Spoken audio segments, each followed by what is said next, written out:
Good morning student. मैं master Pramod Kumar HGM school Hodal.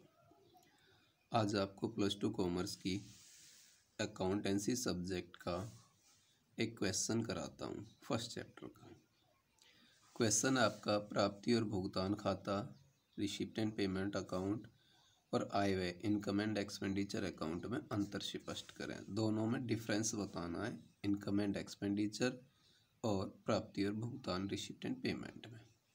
तो हमने 3 कॉलम तैयार किए, एक अंतर का आधार, प्राप्ति और भुगतान खाता, आय व्यय खाता। सबसे पहले हमने लिया नेचर, प्रकृति कि किस आधार पर तैयार होता है। यह खाता प्राप्ति और भुगतान खाता रोकड़ बही कैश बुक का सारांश है, अर्थात कैश बुक से बनाया जाता है। यह खाता लाभ हानि कमाने वाली संस्था के लाभ हानि खाते की तरह होता है। ये कैसे बनता है? कैश बुक की तरह। ये कैसे बनता है? प्रॉफिट एंड लॉस अकाउंट की तरह। दूसरा है टाइप्स ऑफ अकाउंट, खाते का प्रकार।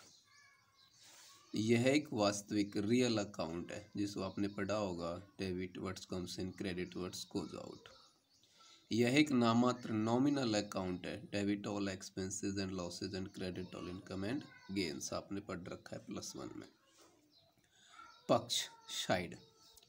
इसके डेबिट पक्ष में प्राप्तियां लिखी जाती हैं और क्रेडिट पक्ष में सारे भुगतान लिखे जाते हैं, जबकि इसके डेबिट पक्ष में व्यय उल्टा। इसके में प्राप्तियां थी, इसके में व्यय, क्रेडिट में आय लिखी जाती हैं। अगला आपका मद है। इसमें आयगत रेवेन्यू, पूंजीगत कैपिटलाइज दोनों ही प्रकार की मदें लिखी जाती हैं। क्या किया जाता है? इसमें आयगत भी लिखी जाती हैं और पूंजीगत दोनों को लिखा जाता है। इसमें केवल आयगत मदों को लिखा जाता है, ओनली ऑन रेवेन्यू लिखी जाती हैं। बैलेंस शीट, स्थिति विवरण।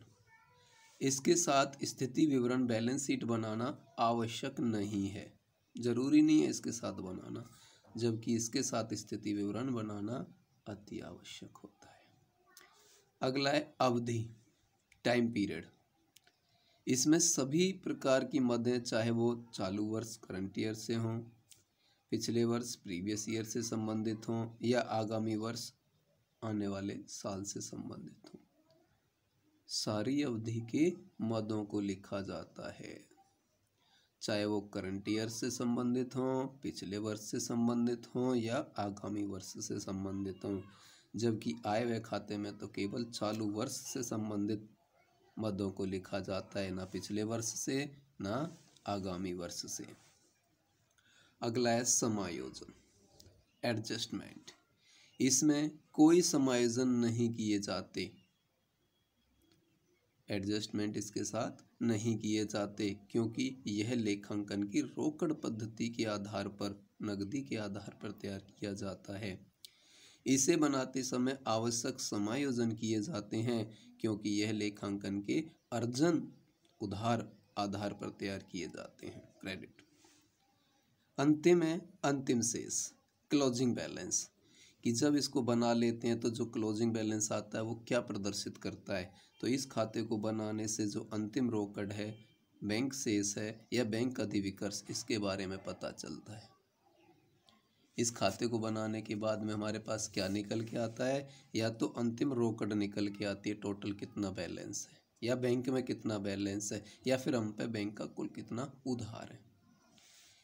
इस खाते को बनाने से आय का व्यापाराधिक्य, कि हमारी इनकम ज़्यादा है एक्सपेंसेस से, अगर हमारी इनकम ज़्यादा एक्सपेंसेस से है तो उसे सरप्लस कहते हैं, अथवा व्ययों का आय पर आधिक्य, हमारे एक्सपेंसेस ज़्यादा हैं इनकम से तो उसे डेफिसिट कहते हैं, ये पता चलता है।